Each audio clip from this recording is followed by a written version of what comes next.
পতিতালার মতন যেরকম টানা ইসরা করতো ওইরকম সিস্টেম ছিল আগে। দালাল বলতে কোনো শব্দই নাই এখানে। আগে তো মনে করেন দালালদের জন্য ঢোকাই যেত না, শুধুমাত্র হাতগুলা চেঞ্জ হয়েছে, মানুষগুলা চেঞ্জ হয়েছে। আগের যে দালালগুলো আছে এখনো আছে, কিন্তু সাহস করতেছে না কিছু বলার। দর্শক, স্বাগত জানাচ্ছি বাংলা অ্যাফেয়ার্সের বিশেষ আয়োজন পাবলিক অ্যাফেয়ার্সে। এই মুহূর্তে অবস্থান করছি মিরপুর 13 বিআরটিএতে। সাথে আছি আমি মোহাম্মদ ইমামুল হাসান। রাষ্ট্রসাহিত্য প্রতিষ্ঠান বিআরটিএ, যেখানে প্রতিনিয়ত হাজারো মানুষ তাদের ড্রাইভিং লাইসেন্স, ফিটনেস লাইসেন্স, নিবন্ধন, রেনুসহ নানামুখী সেবা নিতে আসেন। পূর্বে বিআরটির বিভিন্ন রকম ভোগান্তির কথা আমরা শুনে আসছি। 5 আগস্টের পরে এই ভোগান্তি কতটুকু কমেছে সেটাই আমরা সাধারণ মানুষের থেকে জানার চেষ্টা করব।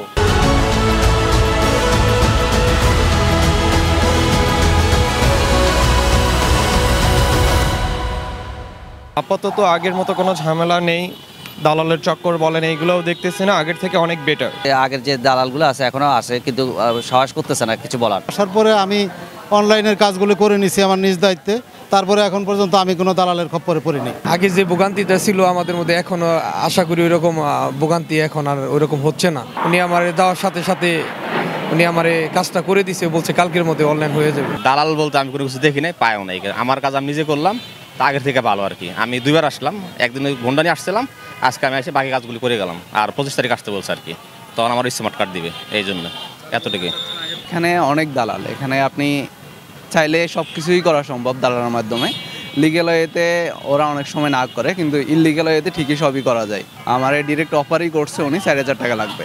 4000 টাকা যদি দিই তাহলে হচ্ছে পাস করবো, আদারওয়াইজ আমি পাস করবো না। শুধুমাত্র হাতগুলা চেঞ্জ হয়েছে, মানুষগুলা চেঞ্জ হয়েছে। ভোগান্তি আগের থেকে তুলনামূলক কিছুটা কমছে, তবে এখনো পূর্বের না, এখনো ভোগান্তি আছে। পুরোটাই চেঞ্জ, মানে অনেকটা ডেভেলপের পথে। আপনার দালাল তো দেখাই যাচ্ছে না। আগে তো মনে করেন দালালদের জন্য ঢোকাই যেত না, ওই টানতো। এখন দেখা যায় আমি আমার নিজের কাজ নিজেই সব কিছু করেছি, সম্পন্ন করেছি। শিডিউলের ব্যাপারে যেমন ফিটনেসের ক্ষেত্রে অনেকটা আপডেট হয়েছে বিআরটিএ। সেটার ভিতরে যেমন আপনার দেখা গেছে যে একটা টাইম শিডিউল দিয়ে দেয় অনলাইনে, আমরা শিডিউলের আধা ঘন্টা 1 ঘন্টা আগে আসলে আমরা শিডিউল মোতাবেক কাজ করে চলে যেতে পারি।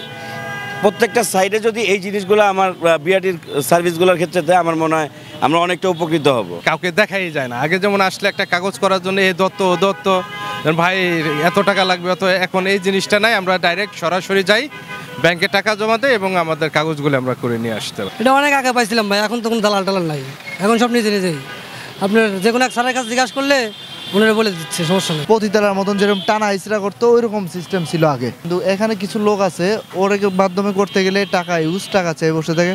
আমি এই কাগজটার নাম পরিবর্তন করতে 4000 টাকা মতো লাগতেছে, নিজে করতেছে। কিন্তু ওদের কাছে গেলে 8000 টাকা 10,000 টাকা চেয়ে বসে থাকে।